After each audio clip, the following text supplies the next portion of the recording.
Assalamualaikum Sobat Planner yang berbahagia di seluruh Indonesia. Setelah Pilkada serentak 27 November 2024 yang lalu, Pak Deddy Mulyadi terpilih menjadi Gubernur Jawa Barat. Beberapa saat kemudian setelah terpilih tersebut, beliau diwawancari oleh Pak Akbar Faisal dalam podcastnya. Nah, dalam wawancara tersebut, beliau bicara banyak hal terkait dengan pembangunan Jawa Barat. Namun salah satu yang disampaikan beliau adalah tentang tata ruang. Pandangan beliau tentang tata ruang inilah yang mendapat perhatian khusus kami sebagai asosiasi profesi di bidang perencanaan wilayah dan kota. Berikut videonya. Jangan lupa subscribe, bunyikan lonceng, like, and share. Pembangunan dimulai dari tata ruang. Kita ini ngomong pembangunan luar biasa, tapi kita tidak pernah mengevaluasi tata ruang secara baik. Mari kita petakan tata ruang kita. Apa yang dilakukan pendekatan dalam tata ruang kita? Pendekatannya politis. Apa yang salah dengan itu? Menurut saya kebijakan yang pasti tidak boleh dibawa dalam ketidakpastian. Artinya gini loh, tata ruang itu harus dirumuskan secara teknokratik, bukan dirumuskan secara politik. Kalau dirumuskan secara teknokratik, maka sudah putuskanlah tata ruang ini siapa lembaga yang bisa merumuskan tata ruang itu secara baik. Kalau mau ditunjuk perguruan tinggi aja. Kalau mau ditunjuk badan riset aja. Nggak usah. Selama ini gimana? Ya kan diputuskan di DPR. Jadi pendekatannya politik? Politik dong. Bupati kalau di daerah ya. Bupati mengajukan kepada DPRD melakukan pembahasan, kemudian nanti direkomendasikan ke gubernur. Nanti gubernur memberikan evaluasi. Kan seperti itu. Bayangin konsep tentang hidup manusia yang dilihat dari sudut pandang yang pasti. Sudut pandang pasti itu kan gini, pohon di bukit ditebang pasti longsor, gunung digunduli mata air kering. Kan itu pasti. Tapi kan gini, Kang, meskipun tadi diputuskan secara politis, tapi kan juga pertimbangan teknokratiknya juga kan ada. Apa yang salah selama ini dengan itu? Iya, pendekatan politis jauh lebih tinggi dari teknokratik. Karena begini loh, secara teknokratik ia diputuskan oleh lembaga-lembaga di kementerian, ya kan, di provinsi. Pertanyaannya, sejeli dan sedetil apa mengamati tata ruang dari seluruh Indonesia yang dibuat dalam spesifikasi khusus, artinya dibuat dalam zona. Makanya tata ruang itu kan tidak bisa dirumuskan per kabupaten kota. Tata ruang itu kalau mau dibikin per pulau. Dibikin dalam bentuk per pulau. Per pulau satu tata ruang yang harus diputuskan nanti bersama. Per kabupaten kota gimana? Ini gunung, ini sungai, ini kabupaten di sini. Di sini diputuskan tata ruangnya begini. Di sini tata ruangnya begini. Bagaimana satu kabupaten yang berdekatan tata ruangnya berbeda? Kalau dibuat dalam contoh kasus dengan pendekatan ini atau cara pandang seorang Deddy Mulyadi ini, kita tidak perlu heran kalau Jakarta kebanjiran sebab ada situasi yang tidak pas mungkin di daerah yang lain ya. Ya karena misalnya Jakarta kebanjiran karena di puncak penuh dengan bangunan. Orang puncak ngomong gini juga, iya saya cari duit dari mana? Kan nggak bisa ngasong, kan nggak bisa bikin villa. Harga tanah saya menjadi murah kalau hanya menjadi hutan. Kan problem juga. Anda tampaknya pengusung ekonomi hijau, tetapi saya pengen lihat dari sudut pandang yang selain dari hijau itu, bagaimana Anda bisa menyelesaikan diri agar kemudian tidak melulu menjaga lingkungan, tetapi juga pertumbuhan. Itu bisa dilihat ketika saya memimpin pertumbuhan ekonominya baik, industrinya tumbuh. Di Purwakarta. Coba jelasin dulu, Kang. Nah, kenapa? Ya tinggal kita membuat pemahaman begini deh, misalnya ketika bicara kawasan industri. Nah kan orang desa itu selalu berpikir kalau ada kawasan industri nggak boleh ada sawah, nggak boleh ada kebun, nggak boleh ada kolam. Kalau saya terbalik, sebuah kawasan industri itu harus terdiri dari sawah, kebun, dan kolam. Kan ada dalam sebuah wilayah itu tidak semuanya dibangun pabrik. Pabrik kan dibuat menjadi berjarak, seluruh lingkungannya dikelilingi oleh hutan, oleh kebun, oleh kolam. Masyarakat bisa berintegrasi. Masyarakat kan kalau kawasan industri tidak mungkin ngambil untung dari nanam padi kan. Nggak ada masalah dong masyarakat menjadi penyewa atau pengguna dari lahan padi itu. Masyarakat menggunakan jasa kolam itu, industri bisa tumbuh. Kan nggak ada problem. Nah kan yang salah ini kan pikiran. Kalau di pabrik modern nggak ada sawah. Kalau Itu yang Anda lakukan selama jadi bupati di Purwakarta? iya, itu bisa dilihat dari apa yang regulasi yang saya buat. Coba Kang, saya nggak apa-apa kok. Anda bisa gunakan forum ini untuk menunjukkan bagaimana Anda berprestasi. Menurut saya itu adalah hal yang wajar.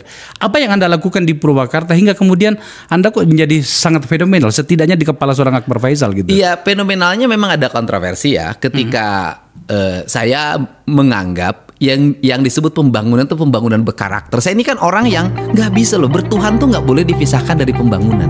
Oke. Sehingga saya mengatakan Purwakarta berkarakter misalnya Pak Dokter. Yang disebut dengan karakter itu apa? Maka manusia itu harus terintegrasi secara sempurna dengan tanahnya, dengan airnya, dengan mataharinya, bahasa saya gitu. Nah itu kan ajaran leluhur papat kalima pancer ya, trihite karana kalau Trihite karana kan. Bali. Nah kemudian dari situlah kita akan melahirkan sebuah konsepsi. Misalnya bagaimana rumah dalam desain arsitektur yang harus kita bangun dalam ketinggian dari permukaan laut berapa, kemudian udaranya berapa derajat, maka rumah itu dibuat disesuaikan desain itu. Selamat dulu kepada Pak Deddy Mulyadi sebagai gubernur terpilih untuk Jawa Barat periode 2024-2029. Kita doakan semoga beliau dapat membawa kehidupan masyarakat Jawa Barat menjadi lebih makmur, sejahtera, semakin merata, nyaman dan produktif serta berkelanjutan. Dalam video tadi dapat kita garis bawahi terdapat beberapa poin pandangan beliau yang terkait dengan tata ruang. Saya sebagai Ketua IAP atau Ikatan Ahli Perencanaan Wilayah dan Kota Indonesia, pengurus Provinsi Jawa Barat, perlu memberikan pendapat atau komentar atas pandangan beliau yang berguna bagi masyarakat awam. Paling tidak terdapat 3 poin pandangan beliau tersebut. Yang pertama, menurut beliau ya, tata ruang harus dirumuskan secara teknokratik, bukan dirumuskan secara politis. Kata beliau selanjutnya bahwa selama ini Bupati menyampaikan kepada DPRD, kemudian DPRD membahas dan kemudian direkomendasikan ke Gubernur untuk dievaluasi. Dalam proses ini dinilai Pak Deddy Mulyadi bahwa pendekatan politisnya jauh lebih tinggi daripada pendekatan teknokratiknya. Itu yang pertama. Kemudian poin kedua adalah beliau katakan bahwa tata ruang tidak dapat dirumuskan per kabupaten kota. Maka harusnya tata ruang itu dibuat per pulau. Ini poin yang kedua. Kemudian poin yang ketiga adalah bahwa terkait dengan pola ruang kawasan industri dan penggunaan lahannya. Beliau katakan bahwa orang desa selalu berpikir bahwa kalau ada kawasan industri nggak boleh ada sawah, nggak boleh ada kebun, nggak boleh ada kolam. Menurut beliau ini terbalik. Sebuah kawasan industri harusnya terdiri dari sawah, kebun, kolam, ya, dan yang lainnya termasuk hutan. Kan dalam wilayah itu, maksudnya dalam kawasan industri, kata beliau, tidak harus selalu pabrik. Pabrik dibuat berjarak sesuai lingkungan, seluruh lingkungannya dikelilingi oleh hutan, kebun, dan kolam. Dan masyarakat bisa berintegrasi dengan kawasan industri. Kawasan industri tidak mungkin mengambil untung dari menanam padi, kata beliau. Tetapi masyarakat bisa menyewa lahan untuk menanam padi. Yang salah ada di pikiran, kata beliau, bahwa dalam pabrik nggak boleh ada kolam, nggak boleh ada sawah. Dalam kawasan industri harusnya boleh ada sawah, kebun, kolam, hutan, dan lain-lain. Ini kata beliau, poin ketiga. Nah, dari ketiga poin itu kami menyampaikan pandangan untuk masyarakat awam ya. Komentar yang pertama atau pandangan kami yang pertama terkait dengan bahwa tata ruang itu harus dirumuskan secara teknokratik, bukan dirumuskan secara politis. Sebagai suatu produk kebijakan publik, maka memang rencana tata ruang wilayah baik provinsi, kabupaten, dan kota itu akan ditetapkan menjadi peraturan daerah yang akan mengikat semua orang di dalam wilayah provinsi maupun kabupaten kota. dan sebagai produk kebijakan yang mengikat semua orang, maka harus diputuskan oleh kepala daerah bersama-sama dengan DPRD, baik provinsi maupun kabupaten kota. Memang dalam pembahasannya dan legalisasinya, RT/RW dilakukan bersama dengan lembaga politik di daerah. Ini berarti pendekatannya adalah pendekatan politis. Kalau kita ingat di dalam undang-undang SPPN juga ada beberapa pendekatan, salah satunya adalah pendekatan politik atau pendekatan politis. Namun sebelumnya sudah melalui proses pendekatan teknokratik dan partisipatif. Hal ini dapat dilihat dalam proses penyusunan RT/RW maupun RDTR yang akan kami sampaikan pada diagram-diagram setelah ini. Artinya, pandangan Pak Deddy Mulyadi itu sebenarnya juga sudah sesuai dengan berbagai peraturan normatif yang mengikat dalam penyusunan rencana tata ruang, baik yang bersifat umum dalam hal ini RT/RW maupun yang rinci atau RDTR. Artinya bukan sebagai gagasan yang sama sekali baru, tetapi sebenarnya di dalam pendekatan normatifnya juga sudah dinyatakan demikian gitu. Aturannya di dalam pendekatan RT/RW maupun RDTR itu dapat kita lihat dalam Undang-Undang 26 tahun 2007 tentang penataan ruang. Pada pasal 18 dinyatakan bahwa RT/RW provinsi, kabupaten atau kota maupun rencana rincinya dalam hal ini RDTR ditetapkan dalam peraturan daerah. Ini menurut UUPR sebelum dirubah dalam Undang-Undang UUCK, yaitu yang kemudian ditetapkan menurut Undang-Undang 6 tahun 2023 tentang penetapan peraturan pemerintah pengganti Undang-Undang nomor 2 tahun 2022 tentang Cipta Kerja menjadi Undang-Undang atau kita sebut sebagai UUCK setelah dinyatakan tidak konstitusional oleh MK. Nah, ini yang terbarunya adalah Undang-Undang nomor 6 tahun 2023. Nah, pada undang-undang tersebut pada pasal 18 sebagai pengganti pasal 18 pada UPR atau Undang-Undang 26 2007 tentang penataan ruang itu disebutkan bahwa RDTR ditetapkan dengan peraturan kepala daerah, kabupaten atau kota. Nah, ini perbedaannya. Kalau di undang-undang di UPR itu baik rencana umum dalam ini RT/RW provinsi, kabupaten, kota itu ditetapkan dalam peraturan daerah dan RDTR-nya juga peraturan daerah, maka dalam perubahan yang menurut UCK itu RDTR itu ditetapkan dengan peraturan kepala daerah, kabupaten atau kota. Nah, ini bisa kita lihat kutipannya di dalam pasal 18 Undang-Undang 26 tahun 2007 nomor 6 maksudnya, nomor 26 tahun 2007 atau kita biasa sebut sebagai UPR.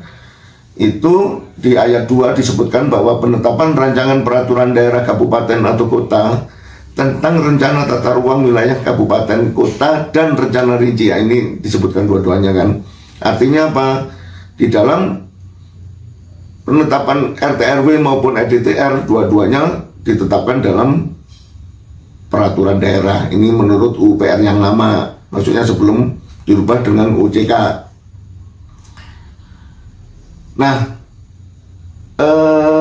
kalau kita lihat tata cara penyusunan RT/RW baik provinsi, kabupaten maupun kota, itu dapat kita lihat bahwa dalam penyusunan RT/RW provinsi itu paling tidak ada 5 tahapan, yaitu yang pertama tahapan persiapan, kemudian yang kedua tahapan pengumpulan data dan informasi, kemudian yang ketiga pengolahan dan analisis data, kemudian yang keempat perumusan konsepsi RT/RW provinsi, yang kabupaten kota juga demikian, dan penyusunan ranperda. Nah, dalam siklus penyusunan secara teknokratik ini itu juga dapat kita lihat bahwa ada peran serta masyarakat di sana. Dalam hal ini sebagai perwujudan dalam pendekatan partisipatif, di mana pada tahap persiapan itu masyarakat juga dilibatkan dalam penyediaan data, ya. Kemudian pada pengumpulan data dan informasi masyarakat juga bisa dilibatkan dalam permintaan data dan informasi perorangan ataupun kewilayahan, juga dalam permintaan masukan, aspirasi dan opini awal, usulan rencana penataan ruang, maupun penjaringan informasi terkait dengan potensi dan masalah penataan ruang. Nah, kemudian dalam tahap keempat, yaitu pada perumusan konsepsi dan konsepsi RT/RW-nya, itu ada keterlibatan masyarakat juga. Dalam hal ini bersifat dialogis maupun komunikasi dua arah terkait dengan atau melalui suatu konsultasi publik terkait dengan konsepsi-konsepsi rencana tersebut. Ya. Begitu juga ini di dalam penyusunan rencana tata ruang kabupaten atau kota, hampir sama dengan yang di provinsi tadi, juga mencakup 5 tahapan. Baik tahapan persiapan, pengumpulan data dan informasi, kemudian pengolahan dan analisis data, penyusunan konsep RT/RW kabupaten kota, maupun penyusunan ranperdanya. Dalam pendekatan partisipatifnya juga demikian, melibatkan keterlibatan masyarakat. Pada saat persiapan, keterlibatannya pasif masyarakat, bahwa masyarakat diberikan informasi mengenai kegiatan penataan ruang yang akan dilakukan atau sedang dilakukan, dan seterusnya, sama dengan yang penyusunan RT/RW provinsi tadi. Nah, begitu juga di dalam pendekatan teknokratik dalam penyusunan RDTR atau rencana detail tata ruang kabupaten maupun kota. Ini ada juga tahapan persiapan, kemudian tahapan pengumpulan data dan informasi, pengolahan data dan analisis, penyusunan konsepsi RDTR, dan penyusunan rancangan peraturan RDTR. Ini peraturannya apa? Nah, ini yang berbeda dengan RT/RW provinsi maupun kabupaten kota tadi. Di sini adalah rancangan peraturan kepala daerah. Dan setelah itu juga ada pelibatan masyarakat dalam konsultasi publik dan seterusnya sampai ke penetapan RDTR.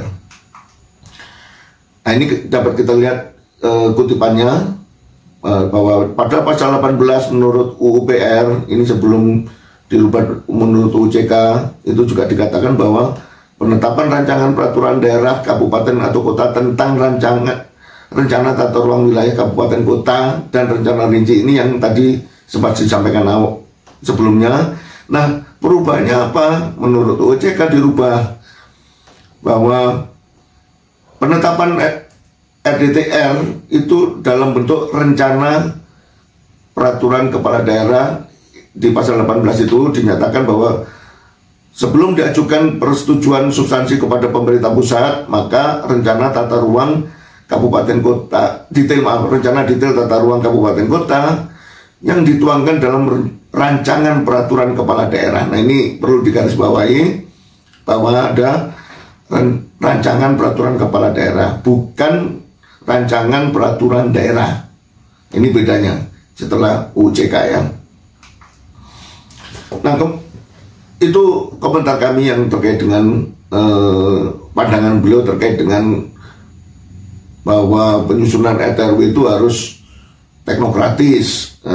Sebenarnya itu juga dilakukan secara normatif, tetapi pendekatan politis pasti dilakukan di ujung atau di akhirnya, karena penetapannya melibatkan organisasi atau lembaga politis di daerah, dalam hal ini DPRD. Sehingga nggak mungkin dilepas juga pendekatan teknokratis tanpa pendekatan politis yang nggak akan menjadi kebijakan publik gitu. Jadi untuk menjadi kebijakan publik maka harus diputuskan juga dengan pendekatan politis bersama DPRD. Nah, kemudian juga komentar kami atas pandangan kedua dari Pak Deddy Mulyadi. Beliau katakan bahwa tata ruang tidak dapat dirumuskan per kabupaten kota. Harusnya tata ruang pulau agar ada keserasian pemanfaatan ruangnya. Menurut kami ini kita lihat aturan normatifnya ya. Menurut Undang-Undang Penataan Ruang Nomor 26 Tahun 2007 maupun perubahannya pada UU-CK Nomor 6 Tahun 2022, Nomor 6 Tahun 2023, itu RT/RW kabupaten kota itu termasuk dalam RTR yang bersifat umum sebagaimana RT/RW nasional. Namun selain RTR yang bersifat umum tersebut, pada RTR juga dikenal adanya RTR yang bersifat rinci. Nah, RTR pulau atau kepulauan itu merupakan salah satu rencana rinci dari RT/RW nasional.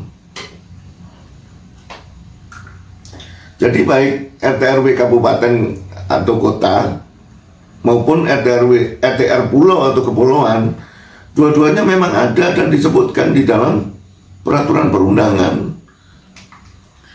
Nah, ini kutipannya ini di dalam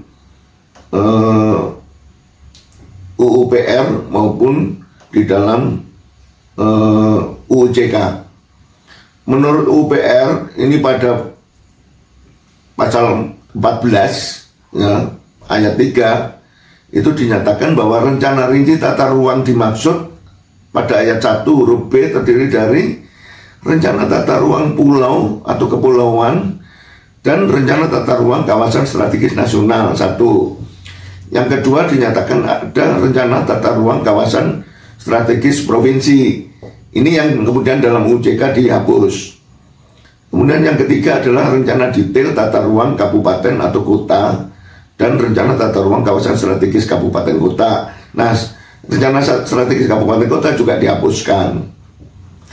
Maka kemudian rencana rinci yang dimaksud itu menurut UJK, yaitu pada pasal 14 ayat 3 itu dinyatakan bahwa hanya ada 2 rencana rinci tata ruang, yaitu tata ruang pulau atau kepulauan dan rencana tata ruang kawasan strategis nasional. Itu rencana rinci dari pada level nasional. Nah, kemudian rencana rinci di bawah nasional itu hanya ada RDTR, yaitu RDTR di kabupaten maupun di kota.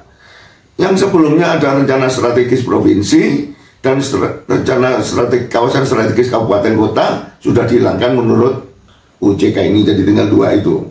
Ini kutipannya. Nah, kami berpandangan bahwa pandangan Pak Deddy Mulyadi yang mengatakan bahwa sebaiknya RTR itu langsung RTR pulau saja dan tidak perlu RTR kabupaten kota, itu menurut kami adalah sebagai suatu gagasan yang sebenarnya maksudnya adalah mengintegrasikan kepentingan fungsional atau terjadinya keserasian di dalam pemanfaatan ruang. Tentu perlu diapresiasi. Namun sampai saat ini masih bertentangan dengan peraturan perundangan yang ada. Mohon maaf Pak. Jadi kami mengapresiasi pandangan Bapak, tapi sampai hari ini hal tersebut masih bertentangan dengan peraturan perundangan yang ada. Kalau kita lihat di dalam pasal 26 ayat 5 peraturan pemerintah nomor 21 tahun 2021 tentang penyelenggaraan penataan ruang, disebutkan bahwa RTR pulau atau kepulauan itu dituangkan dalam peta dengan tingkat ketelitian skala 1:500.000 untuk pulau. Bayangkan betapa kecilnya itu rencana tata ruang pulau, karena skalanya cuma skala 1:500.000. Sedangkan RT/RW provinsi saja berdasarkan pasal 15 ayat 5 itu skalanya 250.000. Itu pun masih kecil. RT/RW kabupaten kota skalanya 1:50.000 kabupatennya, dan sedangkan RT/RW kota itu skalanya 1:25.000. Itu pun masih relatif kecil, belum operasional.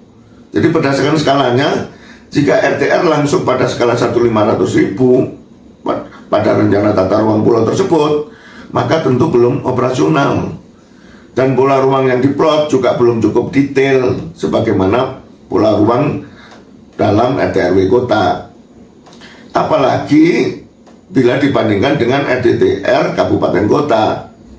Dengan demikian, maka RTR dengan cakupan pulau atau kepulauan tersebut pastilah tidak dapat digunakan sebagai dasar perizinan atau belum operasional.